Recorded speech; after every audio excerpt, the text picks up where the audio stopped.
ఇట్లా పెడదాం. Okay, so this is the time for testing. Okay, ఒకసారి చూడండి. పేర్లు ఇస్తున్నాను.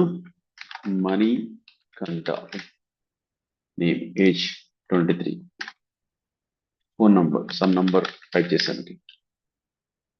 Email ID, so money@gmail.com. Doctor, so doctor Ramanareddy. Okay, కొట్టండి. మళ్ళా కొత్త రికార్డ్ అడుగుతుంది. సో ఈ కొత్త రికార్డ్ అడుగుతుంది కాబట్టి ఇక్కడ పక్కన పెట్టి మనకి అసలు మనీ వచ్చాడు లేదు చూద్దాం. ఫస్ట్ మాస్టర్ డేటాబేస్ లో ఒక కొత్త రికార్డ్ వచ్చింది, 001 వచ్చింది కదా. దీంట్లో ఒక పేషెంట్ ఇన్ఫర్మేషన్, ఈ పేషెంట్ ఇన్ఫర్మేషన్ లో మనీ వచ్చిందా, మొత్తం డీటెయిల్స్ యాడ్ అయినాయా? Okay, perfect. సో నెక్స్ట్ ఇది మినిమైజ్ చేసి బ్యాక్కి వెళ్ళి వెతుకుదాం. అంటే బ్యాక్కి వెళ్ళి ప్రతి దాంట్లో ఫోల్డర్ ఉందా? ఓకే, ప్రతి దాంట్లో ఫోల్డర్ ఉంది చూసారా, మనీ. ఓకేనా, దాంట్లో ఫోల్డర్ ఉంది. కన్సల్టేషన్ లో ఎవరి దగ్గర ఉంది, ఈ పేషెంట్ ఎవరి దగ్గరికి వెళ్ళిపోయాడు, ఏ రూమ్కి వెళ్ళిపోయాడు? ఓకే, రమణారెడ్డికి వెళ్ళిపోయాడు కాబట్టి మిగతా దాంట్లో ఎంటీ. ఓకేనా. ఓకే, సో నెక్స్ట్ హరి బాబు, 45 years, నంబర్ ఇది hari@gmail.com. ఓకే, ప్రాసెస్ జరిగింది. డాక్టర్ రమణారెడ్డి వెళ్దాం. ఓకే, తర్వాత కొత్త record. Okay, Kishore 22 years, number, phone number కిషోర్@gmail.com. ఈ కిషోర్ రికార్డు ఒక సతీష్ దగ్గరికి తీసుకున్నాం, సతీష్ డాక్టర్. తర్వాత Praveen, Praveen 87 age. So Praveen number praveen@yahoo.com.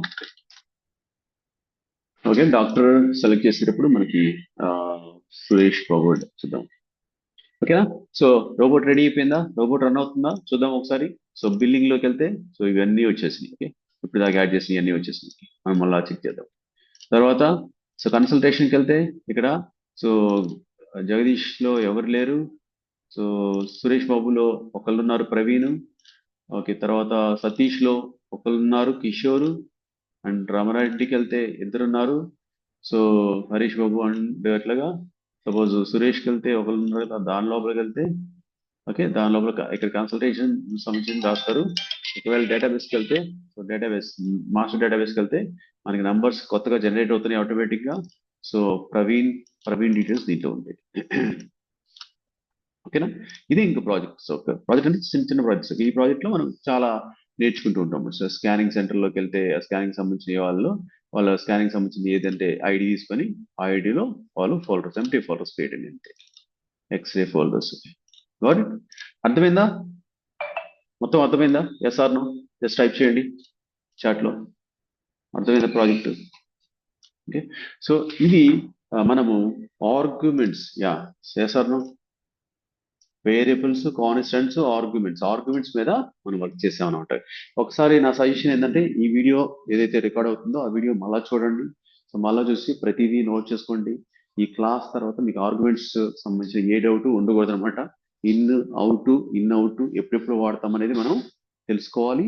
Modular approach చూసారా. So this is the best. అంటే సో డెవలప్మెంట్ ఇలా చేయాలన్నమాట. మల్టిపుల్ వర్క్ ఫ్లోస్ తీసుకొని ఇట్లా ఇన్వోక్ చేసుకోవాలి. సో అదే కానీ అంతేగాని డైరెక్ట్ గా మెయిన్ లో రాసేసి మొత్తం మెయిన్ లో రాసుకుంటే రాదనమాట. ఓకేనా. సో దీంట్లో చిన్నవి వాడాము మనం. ఏదైతే కొత్త ఇఫ్ కండిషన్ ఒక చోట వాడాము, ఫర్ ఈచ్ ఇన్ ఫోల్డర్ ఒక చోట వాడాము, ఫర్ ఈచ్ ఒక చోట వాడాము, యారేస్ తో. సో ఇవన్నీ ప్రతిదీ మీరు ఒక నోట్స్ లో రాసుకోండి.